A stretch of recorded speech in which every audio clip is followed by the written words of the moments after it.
I'm Scott Elmiller. It's the 12th of April, 2023. This is my vlog of daily life living in Leon, Nicaragua. Today we're going to be talking about how you can do phone calls to the US if you're actually living in Nicaragua, how to make that easier. And we're going to explore something I just discovered at the auto garage right after the bump.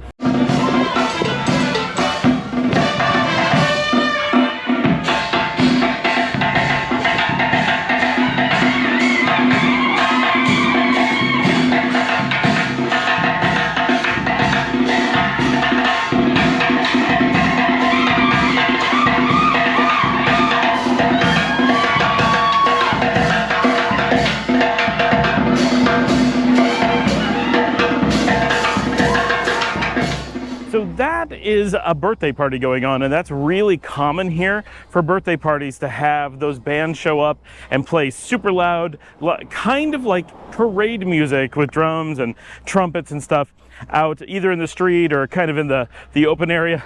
And wow, they're still loud back there. It's just a really cool thing. Parties are such a big thing here. Live music and bands are such a big thing that even for just a birthday party at your house, it's really normal to have these huge bands show up and play for 15, 30 minutes. And it's a lot of fun. It's really cool. It's kind of like having mariachi bands in Mexico or in Colombia. Here, it's slightly different, but it's the same basic vibe, different instruments, different style of music a little bit. So I was not expecting that. I stepped out and just came into something interesting. So there we go. All right, so our topic for today. First of all, it is the 12th, and it's no real news to report, right? We're after Semana Santa, things are cooling down, and we're starting to be able to catch up a little bit on work. So I'm talking about how you make phone calls, because we've talked in other videos about when you come to Nicaragua, you need to have a SIM card here, you need to have Tigo or Claro, how that calling works, and that's great for dealing with stuff in Nicaragua. And if you're a tourist, that's probably all you need. And for a lot of tourists, if you're not coming for very long, you really don't need much at all. You can just make do with, say, T-Mobile from the US. Now, if you have Verizon, you probably need to deal with something because Verizon is just garbage outside the US. It's not that great in it, but if you have T-Mobile, that will work here just fine, and you'll be able to get by. You'll be able to open maps, send messages, not a big deal.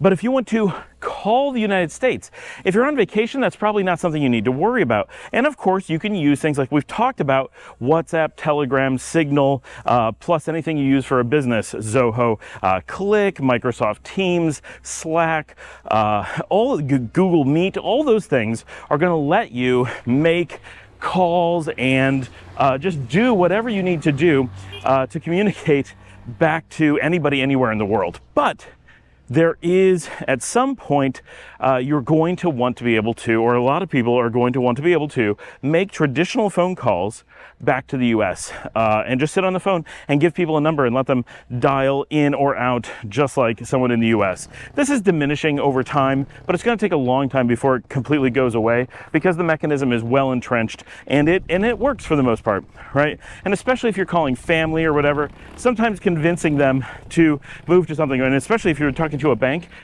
businesses use phone numbers, right? Getting them to add you on WhatsApp is not something they're going to do. So sometimes you need a number. And if you're living here, you really have a good chance that you're going to have that need. So how do you resolve it? Honestly, this is not very hard. While in the US, if you go and get a VoIP phone, you should be all set. Now, in some cases, I want to point this out. In some cases, if you have like T-Mobile and you can put it on Wi-Fi calling and put it only on Wi-Fi calling, you can connect to Wi-Fi here in anywhere, right? But here in Nicaragua, and use your phone as if you're in the US. In theory, that works fine, but it causes some complications. You need to maintain whether it's on Wi-Fi or not. You have to force it to only do Wi-Fi calling and not to allow normal calling, because you'll get hit with huge charges by accident. You just have to manage a lot, and it's just your cell phone, and you need to keep your T-Mobile working, and you still have to pay for that expensive T-Mobile account. So there's a lot of hassle, and there's a bit of risk with it, and there's a bit of expense with it. Getting a traditional VoIP phone is not expensive. It is not a big deal at all. And there's a lot of different companies that offer them in the United States. I don't know which ones they are. I, 22 years ago, used Vonage at home. That's my only experience with a consumer VoIP company, but there's a lot out there. These are not expensive services. You're looking at probably in the $20 to $40 a month kind of range. And they give you get your own number. You can do anything you need to do from Nicaragua, and people dialing you have no idea that you're not in the United States. There's no way to know from the phone system. They cannot tell because you have a number somewhere in the US and you answer it as if you're in the US. And when you dial out, it's a US number, like it's truly US calling. Or Canada, it works both ways. And you can do it for other countries too, but those are the ones that normally people are looking to do in this conversation. But certainly if you needed to do it with, say, Mexico, it's a slightly different service, but same thing. So that's out there, and you just need to find one of those carriers, and it's generally going to be, and first of all, it's a thing that almost no one thinks of. So most of the expats that are here will be like, we've never done that. Wow, that's a huge pain that would eliminate for us. But it's one that affects a lot of people, and it's an easy one, and I think you'll find it's something that would actually make your life much easier. You can then have a home phone and be dialed to and from just like you're in the US. So all of your friends who have your number, any business you need to do business with, anyone you need to trick into thinking you're in the US, done. Nice and simple. And of course, calling family is often really convenient that way. Now, that said, those are consumer services. Those things exist for business as well, and this I know really well because this is a business I've been in for more than 20 years. We do this every day, and so for us, there's a pit over here. Just around, no, it's just a hole. It doesn't go anywhere. You'd like twist your ankle if you fell into it. That's about it. So we work with companies every day in building phone systems, right, all over the US. And normally we're putting those phone systems in the US, but of course for ourselves, we use our own phone system, and we're here in Nicaragua, and we have staff in Mexico, and we have staff in Bolivia, and all of us call each other and to the outside world and get called as if we're in the United States, and it works extremely well. So it's a really simple thing.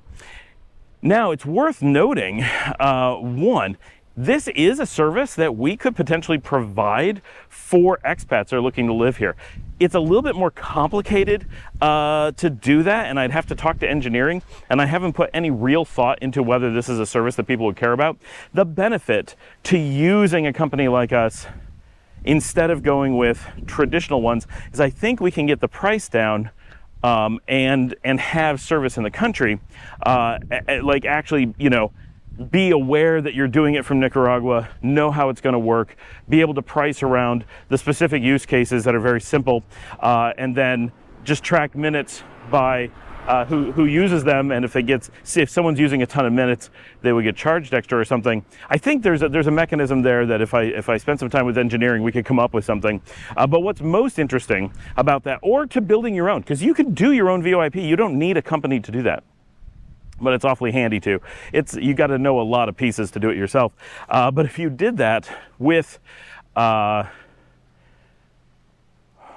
your own phone system, like we have, one of the things we're able to do, and I do this, is I give a phone extension to my father. I don't give him his own phone number. He's just an extension on my phone system.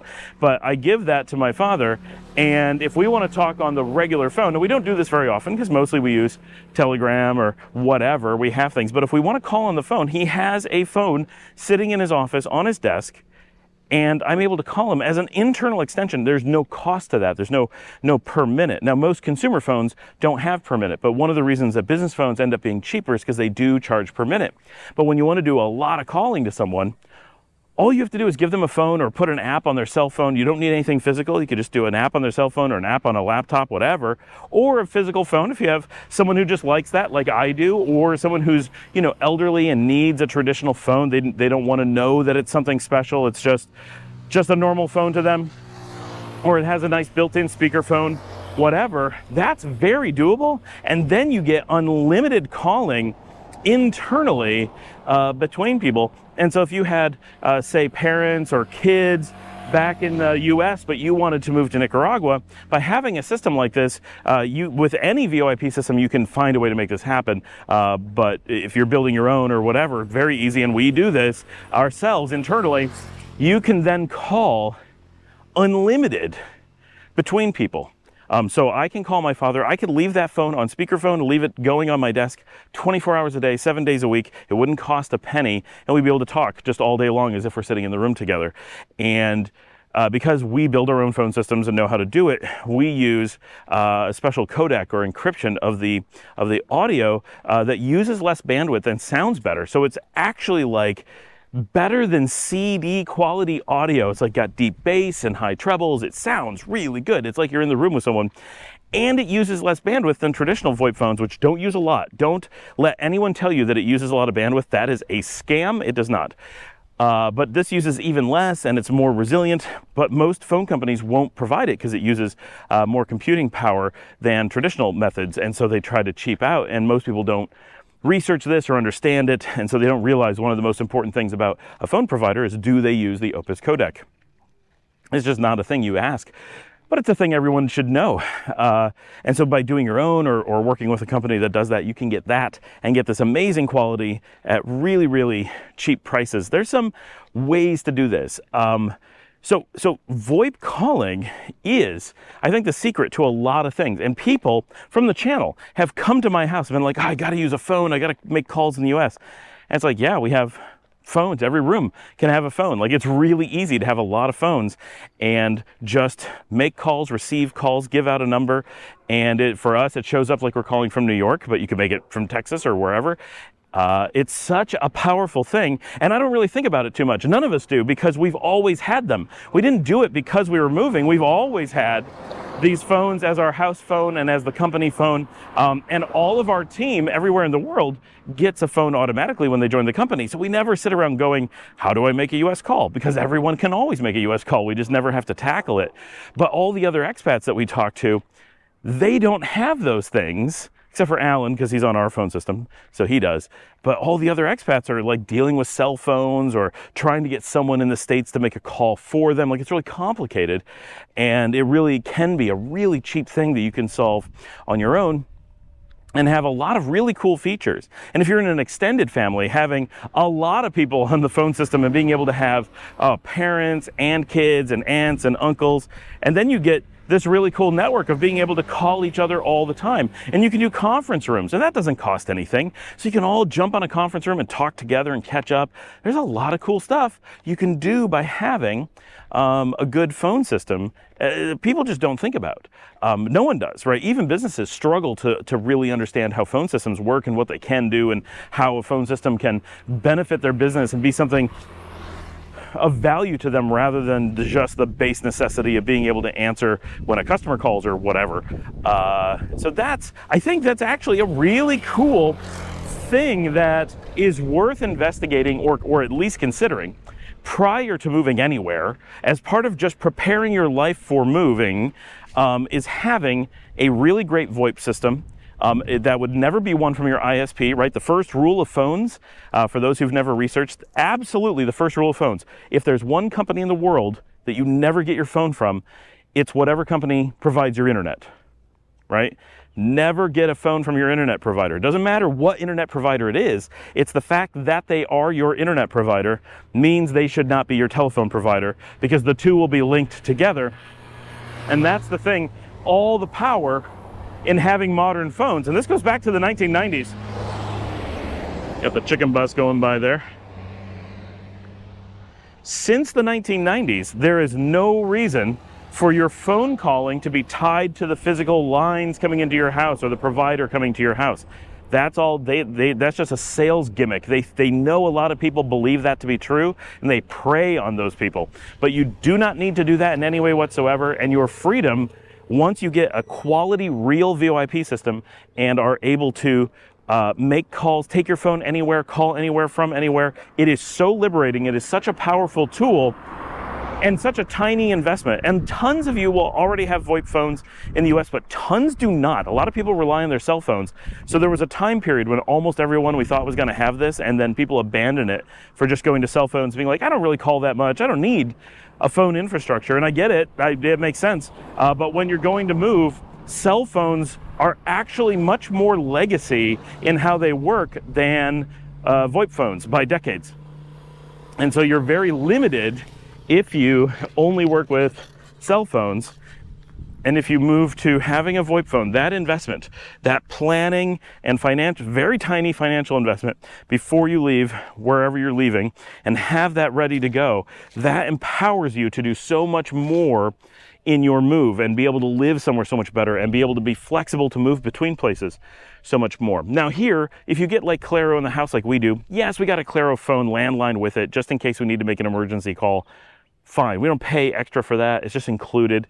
I'm not saying don't get that because it's free, right? But it's not the number you want to give out, it's not the phone you want to use, and it's not the one that's going to call the US, it's the one you use here for, who knows, we've never even hooked it up, I have no idea what you would use it for.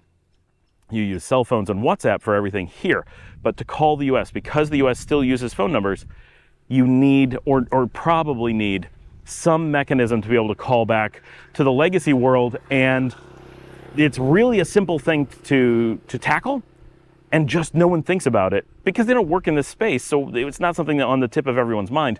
But for those of us who work in the space, it's like, well, of course we would have a VoIP phone, how else would you do anything? Oh, that's the secret, right? So that's just a huge secret of traveling. And I've always traveled with one of those phones. All the time I lived in Nicaragua before, when I lived in Europe, every country I've ever lived in, and anyone I've traveled to for a long time, I just take a phone with me, and my gosh, life is easy. I can just pick it up like I'm anywhere. I can't tell that I'm not at home. They can't tell I'm not at home. It sounds great. It makes life really easy. Thanks for joining me. Please remember to like and subscribe. If you'd like to support the channel, help with great ideas like this, you can buy me a coffee with the link up there, buymeacoffee.com/Scott Allen Miller. That comes directly to me and helps make this channel possible. If you have any questions, got comments, get down there, scroll down, and leave. Just say hi, if nothing else. But if you've got questions, especially VoIP phones, I can answer pretty much anything. Get down there, ask some questions. I would be interested. I have no idea if our engineering is going to shoot me for even mentioning it, but is it something that people will be interested in? I think I would need a minimum of like 5 people to even have the discussion. If we got like 10, I could probably pull it off pretty easily to talk to engineering about it, about providing a specific traveler-based phone system with some features and setup that makes sense in that way. Is that something that would make sense for people? Is that of interest? I'd love to hear, because I kind of off the cuff on that, and there's a bug crawling on my foot. Get off my foot. And share on social media, tell your friends, post wherever, and as always, I will see you all tomorrow.